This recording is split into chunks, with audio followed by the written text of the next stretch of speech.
Professor साहब, हमें ज़रा आप एक्सप्लेन कीजिएगा। आप जो है वाटर अफेयर्स के बड़े ख़ास तौर पे गहरी नज़र रखते हैं सिंतास के माहदे पे। ये जो धमकियां दी जा रही हैं कि एक बूंद पानी का जो है नहीं जाने देंगे इंडर बेसिन में, हमारे दरियाओं के अंदर, हमारे अपने जो पानी दरिया मिले हुए हैं उनके अंदर भी, तो कितना ये धमकियाँ हैं और प्रैक्टिकली ये क्या बिल्कुल पानी बंद करना इतना आसान है इंडिया के लिए? नहीं जी, वो पानी नहीं बंद कर सकते, वो तो सवाल ही पैदा नहीं होता। पानी बंद नहीं हो सकता क्योंकि देखिए, एक बहुत बड़ा अलमिया ये हुआ हमारे मुल्क में कि 1982 में अगलों ने ज्योग्राफी का सब्जेक्ट था वो ख़त्म कर दिया हमारे स्कूलों में। तो उसकी जगह पाकिस्तान स्टडीज़ आ गया कि जनाब पाकिस्तान स्टडीज़ बच्चे पढ़ेंगे तो ज़रा ज़्यादा पेट्रियाटिक हो जाएंगे। अब पता नहीं वो पेट्रियाटिक हुए या नहीं हुए, लेकिन ये बात है कि आपके बच्चों को, और अब तो वो सारे बड़े हो गए हैं काफ़ी, उन्होंने मैप कभी नहीं देखा मेरा ख्याल से। अगर कभी आप टोपोग्राफिक शीट उठा के देख लें ना, टोपोग्राफिक मैप देख लें कश्मीर का और जहाँ से आपके दरिया आते हैं, there is no known physical process और टेक्नोलॉजी थ्रू विच के आप पानी रोक सकें। पानी रोकना जो है वो ग्रेविटी के खिलाफ एक जद्दोजहद, और ग्रेविटी के खिलाफ अगर आप कभी लड़ाई करेंगे तो हारेंगे। That's just the rule of it. So they cannot stop your water. Don't worry about that. जी, मैं बिल्कुल, मैं कह सकता हूँ कि मुझे ये एजाज़ हासिल है कि मैं चिनाब की सोर्स से, जेलम की जो सोर्स है वेरेनाग से लेके श्रीनगर पूरी वैली में वो फिर मियंडर करता है, फिर वो डल लेक और फिर वुलर लेक, और उसके बाद उसका झुकाव जो आप ग्रेविटी का जिक्र कर रहे हैं बारामूला की पहाड़ियों से पाकिस्तान की तरफ जा रहा है। हाँ, उड़ी के ऊपर एक डैम बनाया है। आप जो वो कहते हैं कि जी उसको रिवर बेसिन को जेलम का जोग्राफिया लोग नहीं समझते, बिल्कुल आप ठीक कह रहे हैं कि जी वो ब्यास के बेसिन में ले जाएंगे। वो कई 100 मील, कई पहाड़ियाँ आती हैं, 1600 फीट जो है वो उसकी 5000 फीट श्रीनगर की वैली है, और वो 2000-2500 वो जो है ब्यास की वो बिल्कुल 300 मीटर पे आ जाती है 1600 मीटर के मुकाबले में बारामूला से। वो कैसे करेंगे? देखिए, जो बात ये कहते हैं ना, उसका जरा इलाज करवाना चाहिए कि ये मतलब it's absurd, it's absolutely absurd to say that. लेकिन अफसोस इस बात का है कि जहां पे जिस तरह से वो इंडिया वाले इस तरह की गिदर बक्कियां दे रहे हैं, मेरा ख्याल से कि there is also considerable level of ignorance on their part. And of course हमारे यहाँ तो जो इग्नोरेंस है वो तो अपनी जगह है ही है कि इस तरह की बातें, गैर जिम्मेदाराना बातें हो रही है कि जी पानी रोक देगा, ये कर देगा, वो कर देगा। भाई किस तरह कर देगा? It takes billions upon billions of dollars to build a infrastructure. उस इंफ्रास्ट्रक्चर आपका बड़े से बड़ा डैम जो है वो जेलम या चिनाब के साइज का रिवर या इंडस के साइज के रिवर के फ्लो रोकने के लिए 2 दिन का फ्लो वो रोक सकता है, उससे ज्यादा वो नहीं रोक सकता। लोग ये बात नहीं समझते कि जब आप हाइड्रो इलेक्ट्रिक डैम बनाते हैं तो हाइड्रो इलेक्ट्रिक डैम बेसिकली आप एक आबशार बना रहे हैं। अगर आप आबशार के अंदर पानी नहीं चलाएंगे तो इलेक्ट्रिसिटी कैसे पैदा करेंगे? अब अगर आपका दिमाग खराब हो गया कि 20 बिलियन या 30 बिलियन का जाके आप एक बना लें डैम वहां पे, और ना उससे इलेक्ट्रिसिटी जनरेट हो, ना उससे कोई इरिगेशन की जगह हो, तो फिर आप बनाएंगे क्यों? देखिए ना, तो ये इस किस्म की बड़ी गैर जिम्मेदाराना बातें हो रही हैं कि बंदा कहता है कि यार ये वाकई लोग। अब मुझे बाज़ औक़ात हैरत होती है, मेरे दूसरी स्क्रीन पे मैंने खोली भी है इंडस वाटर ट्रीटी। मैं लोगों से सुनता हूँ यहाँ पे, कभी कभी अक्सर कोशिश करता हूँ ना ही सुनूं, क्योंकि ऐसे ही बिला वजह आदमी थोड़ा सा इरिटेट होता है कि जनाब बड़े बड़े जिम्मेदार लोग भी, आपने इंडस ट्रीटी पढ़ी हुई है।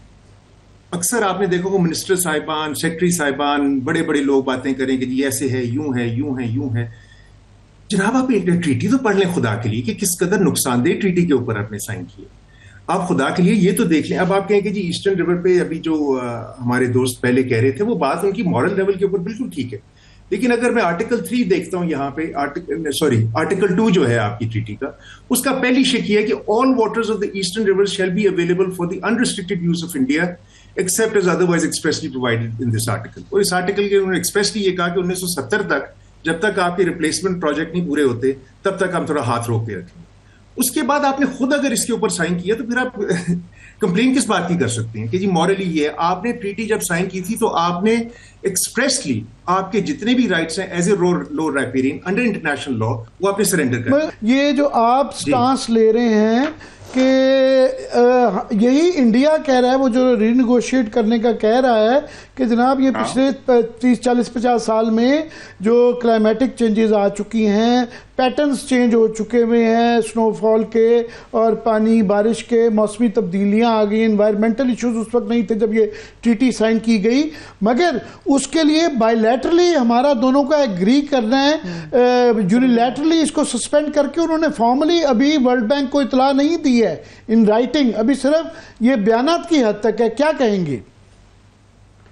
देखिए, बात ये है कि आपके ऊपर इंडिया एहसान कर रहे हैं एक तरह से, ये कह के कि जी हम इसको रद्द करते हैं, हालांकि 100% ये ट्रीटी जो है इंडिया के हक में है। उनकी जो स्टार्टिंग निगोशिएटिंग पोजीशन थी 1952 पे, वो आपने 1958 में जाके उनको कंसीड कर दी थी, इसलिए कि वो इंडिया को भी पता चल गया था कि जी हमें पानी से दिलचस्पी नहीं, हम पैसे के चक्रों में हैं, हमने डैम शैम बनानी है, लिंक कैनाल्स बनानी है। तो अयूब खान ने अपनी पर्सनल रिस्पॉन्सिबिलिटी पे इसको साइन किया था। अब जहां पे अब ये ट्रीटी जो है, अगर किसी का हक बनता है इस ट्रीटी से निकलने का और किसी की जिसको तकलीफ है इस ट्रीटी को, सबसे ज्यादा तकलीफ पाकिस्तान को है। आपने जब ये ट्रीटी साइन की थी तो इसलिए की थी कि जनाब हमें फंडिंग मिलेगी और हम डैम शैम और लिंक कैनाल्स बनाए थे, वो तो आपने बना लिए। 1976 में आपने तरवेला डैम को बंद कर दिया और आपका वो सारा काम हो गया है। उसके बाद तो नुकसान ही नुकसान है। आपने आर्टिकल 4 के अंदर लिखा हुआ है कि आपके जितने पोल्यूशन है सारे पंजाब से, हदियारा, कसूर, सलीम शाह और फजिल का ड्रेन के थ्रू वो आएगा। ये जो दुरानी साहब फरमा रहे हैं वो बात बिल्कुल सही है कि आप अपनी तबाही का आपने रुका जो है उनको साइन करके पकड़ा है। अब वो अगर आपके ऊपर एहसान करें कि जनाब हम इस ट्रीटी से निकलते हैं, हम इसको सस्पेंड करते हैं, तो आप भी कहें हम भी सस्पेंड करते हैं, बिस्मिल्लाह करके सस्पेंड करते हैं। और सबसे पहला काम आप ये करें कि ये सारे चारों ड्रेन हैं इनके ऊपर आप बांध दें, कहेंगे कि यहाँ पे नहीं आएगा पानी। Thousands of acres of their land will be under toxic water.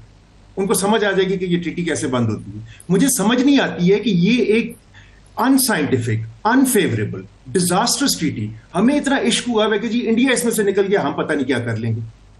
मुझे ये इस बात के ऊपर बड़ी हैरत होती है। ये आप शुक्र करें कि इंडिया इससे निकल गया, आप कहेंगे जी हम भी निकलते हैं, चलिए क्या हो जाएगा? जी ये बिल्कुल डॉक्टर साहब, ये बिल्कुल इखलाकी तौर पे और वो लीगल जंग तो हम करते रहेंगे, पर माइट इज राइट और लोअर रिपेरियन की एक लिमिटेशंस होती हैं।